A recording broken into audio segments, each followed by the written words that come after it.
যুবক ভাই, তোমার জন্য যেই নসিহত, মায়ের বাধ্যগত সন্তান হলে বরকত দেয় কে? আর মারে নিয়া ভাগাভাগি করলে বরকত দেয় কে? ভাগ করলে আল্লাহ বরকত দিব। পোলারা 3 পোলায় মারা নিয়া ভাগাভাগি করে, কয় মা তুমি বড় পোলার ঘরে 10 দিন, মাঝজারার ঘরে 10 দিন, ছোটটার ঘরে 10 দিন। আছে না নাই? যুবক খবরদার, মারে নিয়া ভাগাভাগি করিস না। কারণ তোর মা একাই কিন্তু তোরে 10 মাস 10 দিন পেটে বোঝা পাইছে, কাউরে ভাগ দেয় নাই। মা একাই তোরে দুধ পান করাইছে, দুনিয়ার কাউরে ভাগ দেয় নাই। মা একা একা 2.5 বছর দুধ খাওয়াইলো, 7 বছর পর্যন্ত মা নিজের হাতের লোকমা তুইলা তুইলা তোরে বড় বানাইলো, তিলে তিলে মানুষ করলো। মা তোর এমন কোন অঙ্গ নাই যেই জায়গার মধ্যে মা কোনোদিন সুমা দেয় নাই। আজকে ওই মারা নিয়ে ভাগাভাগি করস। বড় পোলায় কয় মা তুমি মাইজজাড়ার ঘরে যাও, আমার 10 দিন খাওয়ানো শেষ। অথচ বড় বউ আগে আসছে, বাড়ির অনেক কিছু জানে। মা তো আর হাতেরটা খায়া মজা পায়, মাইজজাড়া সিজা গাইয়া মায়া সুটকি ছাড়া কিছু পাকায় না। আছে না নাই? মায়ের কোনো পছন্দ হয় না, মারে জোর করে বাইর করে দেয়। মা ডাক দেয়, সন্তান ছোটবেলায় তোর আমি কারোর সাথে ভাগ দিতে পারি নাই।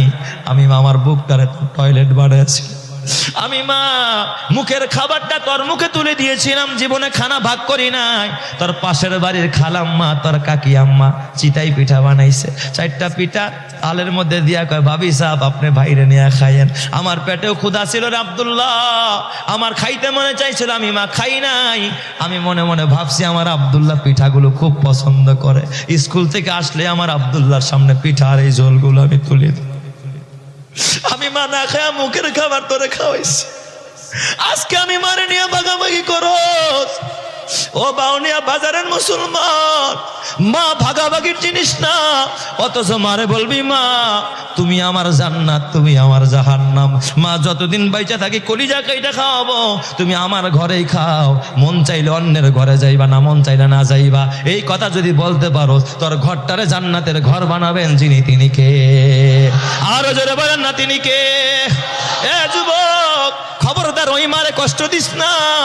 এক প্রবাসী ভাই একদিন রাতের বেলা আমারে ফোন দিয়া কাঁদতেছে। বললাম ভাই কাঁদোস কে? ডাক দিয়া কয় ওস্তাদ আপনার বয়ান ডেলি শুনি, চোখের পানি ফেলাই। আজকে একটা দুঃখ শেয়ার করার জন্য আপনার কাছে আমি ফোন করছি।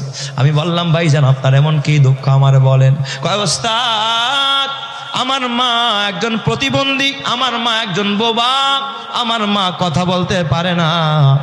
আমার ছোট্টবেলায় বাবা মারা যায়, আমার মা আমার মাদ্রাসায় দেয়, আমি কোরআনের হাফেজ হয়ে যাই। ওই সময় আমার মা